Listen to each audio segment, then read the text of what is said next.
Thanks, Josh. And yes, the Jaguars needed this one today, and they got it. 27-20 at home over the Las Vegas Raiders. Quarterback Trevor Lawrence noted how great it was to finally get a win after 5 straight one-score defeats. It felt great. I mean, I think just even the way we had to win to kind of get out of this rut. Down 17-0 in the first half, and just had to overcome a lot. And it really took all phases. I think every part of our team made some huge plays. And just the belief. I think the whole energy this week. We kind of knew we had to go get this one this week. Head coach Doug Peterson heaped praise on running back Travis Etienne, who had his 3rd straight 100-yard game rushing and 4th straight game with 100 yards from scrimmage.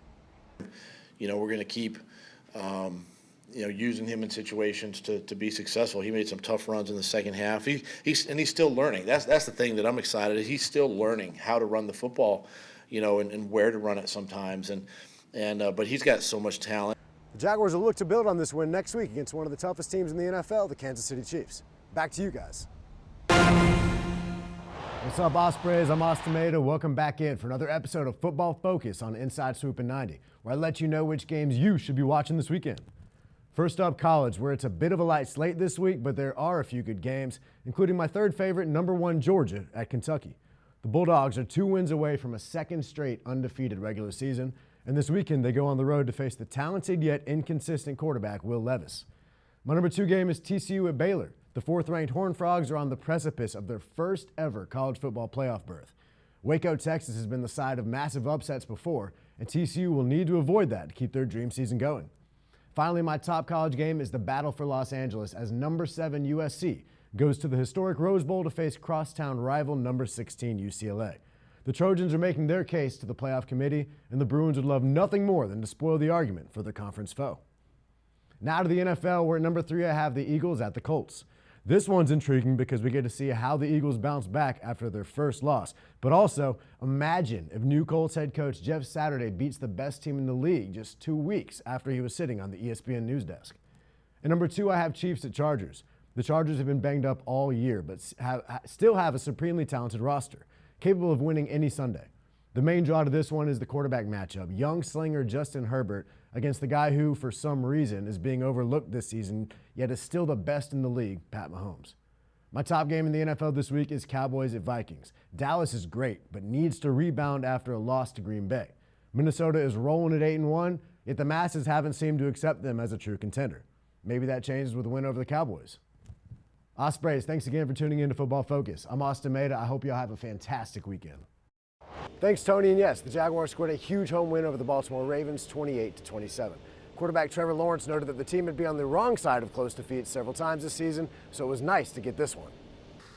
Yeah, it was amazing. Obviously, it feels great. Like I said after the game, you put in so much work, and to win the games like that, it's an awesome feeling.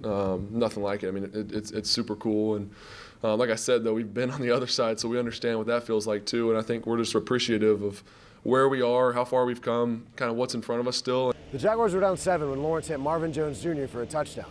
Instead of kicking the extra point, Doug Peterson said that the team wanted to go for 2. Our guys believe. They believe. And once we scored that touchdown at the end, that they wanted to go for 2. It wasn't my decision. The players were like, "Let's go," and I got a lot of faith and trust in them. And the Jags record now sits at 4-7 as they head to Detroit to play the Lions next week. If they want to get back in this AFC South race, they're going to have to string a few of these wins together. Back to you guys in the studio. What's up, Ospreys? I'm Austin Maida, and welcome back to the final edition of Football Focus, where I let you know which games you should be watching this weekend. There's only one college game, as everyone else has already finished up the regular season. Army and Navy will clash in Philadelphia as the 2 service academies will do battle for the 123rd time. Navy had the upper hand during the early 2000s, winning 14 straight in the series, but Army has rebounded as of late to take 4 of the last 6. Navy won't be able to make a bowl this year, but can play spoiler on Saturday, as Army has to grab a win in order to become bowl eligible. Now to the NFL, where our number 3 game is Vikings at Lions. The Vikings have been winning game after game after game this season, and people are finally coming around to them being one of the better teams. Kirk Cousins is normally pretty dang good in these 1 p.m. starts, and he will need to be against an up-and-coming Lions team that, led by star receiver Amon-Ra St. Brown, has won 4 of their past 5. At number 2, it's Eagles at Giants. With the Vikings right on their tail to potentially take over the number 1 seed, the Eagles can't afford a loss. Philly has an electric MVP candidate in Jalen Hurts, who's been making some ridiculous throws as of late. After a 6-1 start, the Giants have only won 1 of their past 5 games and need a big showing at home to avoid slipping out of the playoff picture. My top game, no doubt, is Dolphins at Chargers. Here we go. The stage is set on Sunday for a marquee matchup between 2 quarterbacks from the 2020 NFL Draft who have tons of talent. The Dolphins had their choice between Tua Tagovailoa and Justin Herbert with the number 5 pick that season and chose Tua. The Chargers swooped in with the very next pick and selected Herbert. This has left the 2 quarterbacks inextricably linked for the rest of their careers, and I can't wait to see which one will lead their team to victory in primetime on Sunday. Well, Ospreys, I'm Maida, and thank you for following along with me this semester on Football Focus. I hope everyone has a fantastic winter break, and congrats to all of the graduating seniors.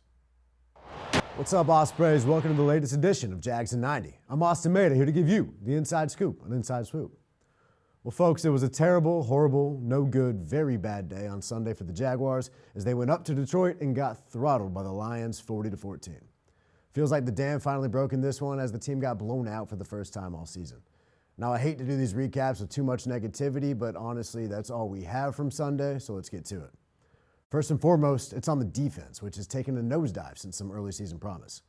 0 forced punts, 0 forced turnovers. Yes, you heard that right. That means the Lions scored points all 8 times they touched the ball. And it's not like the issues on defense are apparent on 1 or even 2 of the 3 levels.